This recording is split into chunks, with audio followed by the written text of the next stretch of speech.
بسم اللہ الرحمن الرحیم۔ السلام علیکم جی، میں ہوں عادل چیمہ۔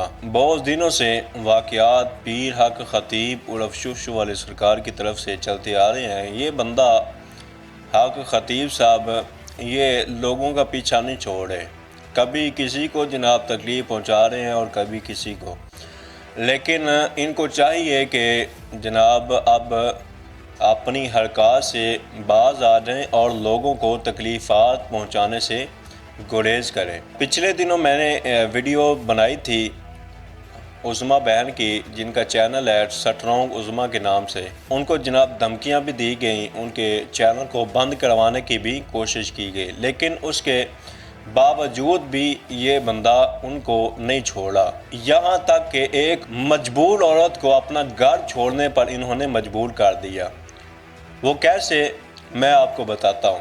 پیر حق خطیب عرف شوشو والے سرکار، ان کے لوگ جو ہیں پیچھا کرتے کرتے ان کے گھر تک بھی پہنچ گئے، مجبوراً پھر ان کو اپنا گھر چھوڑنا پڑا۔ اب وہ جہاں پہلے رہتی تھیں، جہاں ان کا سلائی سکول بھی تھا، وہاں سے چھوڑ کر کہیں اور شفٹ ہو چکی ہیں۔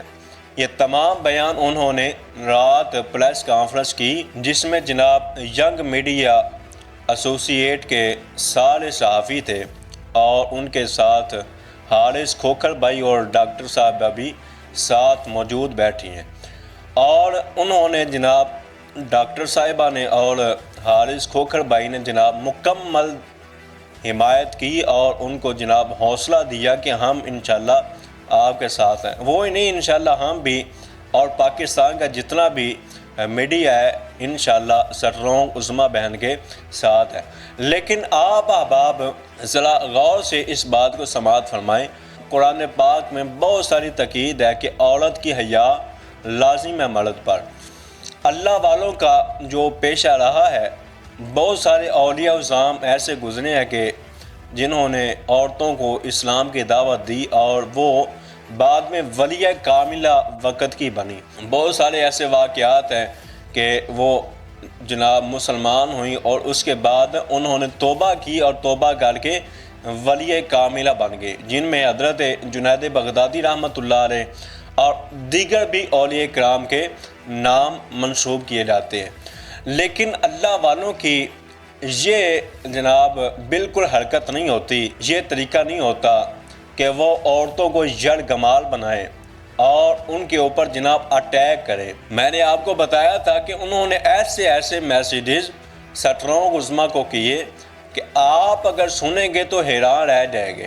انہوں نے سنانے بھی تھے، لیکن ہو سکتا ہے کہ نیکسٹ بارٹ میں وہ میسیجز بھی ریکارڈ کر دیں اور لوگوں تک وہ بھی پہنچا دیں، چونکہ کتنا کوئی ایک انسان کے اندر صبر ہوتا ہے۔ صبر کرتے کرتے اس بیچاری عظمیٰ بہن نے تو ان کا نام بھی نہیں لیا تھا، لیکن پھر بھی ان کو ٹارچر کیا گیا، اس کے باوجود بھی انہوں نے نام نہیں لیا۔ لیکن جب صبر کی انتہا ختم ہو گئی، پھر انہوں نے میڈیا پر آ کے کہا جی اس کا نام حق خطیب اور اس کے چیلے مجھے دھمکیاں دیتے ہیں۔ اب دھمکی تو دور کی بات ہے، ایک FIA کے ذریعے جناب ان کو ایک نوٹیفیکیشن بھیجا جو لاہور سے چل کر وہ جناب راول پنڈی جائیں گے۔ اتنی دور ایک بندہ لاہور میں رہ رہا ہے تو اس کو جناب راول پنڈی بلایا جائے، کتنا بڑا ظلم ہے۔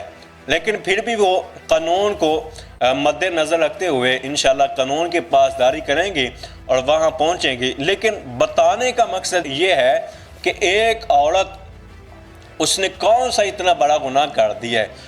اس نے اقرار بھائی کا بھی جناب انٹرویو کیا، ان کے بھی انکشافات جناب پبلک کے سامنے رکھے، حق خطیب صاحب کے بھی انکشافات پبلک کے سامنے رکھے۔ فیصلہ تو لوگوں نے کرنا ہے، اس نے کیا برا کیا تھا۔ بہرحال احباب ذی وقار، ایسے عورتوں کو ذلیل اور رسوا نہیں کرنا چاہیے۔ میرا ماننا تو یہ ہے اور میرا کہنا بھی یہی ہے کہ ایک عورت کو لڑائی کے درمیان نہیں لے کر آنا چاہیے۔ بہرحال اللہ تعالیٰ عظمیٰ بہن کی حفاظت فرمائے اور تمام ملک پاکستان کی حفاظت فرمائے۔ اللہ حافظ۔